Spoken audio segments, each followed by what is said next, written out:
Pahibalo diha no sa mga fake account. Ako nanawagan ko ninyo, bahalag manguha mo og video diha nako. Katong mga upload nako sa una pwede ninyo i-upload, pero nalang ko i-istorya ninyo. Please lang, ayaw lang intawon mo pang scam sa mga tao nga maluluyon nga ning tabang sa mga kabos. Pareha pud nato kabos. Manghinaot lang ko kung namagay mo PM ninyo nga mangayo og GCash, ayaw lang pud ninyo scam siguro. Kung kinsa man ka nga nagpapanggap na si Boy Maas ikaw, ako wala ko'y problema. Bisan pag magpanggap ka diha, wala jud ko'y problema. Nya usa pa pod, dili ko dalo og video.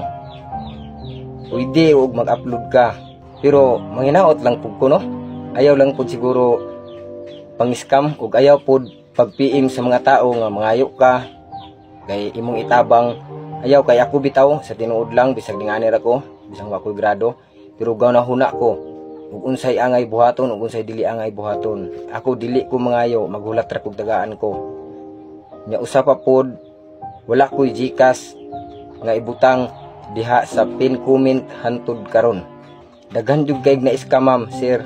Nanay nang gipos about sa mga kwarta nga gipada daw nila diri nako. So karon wala jud ko'y nadawat nga ningon ana nga mga kantidad nga kwarta. Kay dili na mao akong pangalan sa akong GCash. Karon sigurado gyud nga dili mo ma-scam inyong tawagan or inyong i-video call para sigurado nga di gyud mo ma-scam. Promise to God, ma'am sir. Wala akong pirang natatanggap nga ganyan po kalaki. Siguro scammer yan. Or di ko alam kung sino po siya.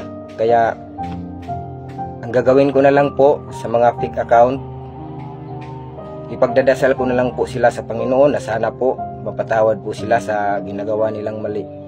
Tulad ngayon sa fake account, ang dami na pong na-scam at dami pong page na fake na katulad po sa akin. Ang hinaot ko sa nagtanaw ani, i-full video ninyo ang video para mahibawan ninyo ba kung say nahitabo. Ang hinaot ko nga ayaw kalimot og share para daghan po'y makakita ug daghan po'y dili ma-scam.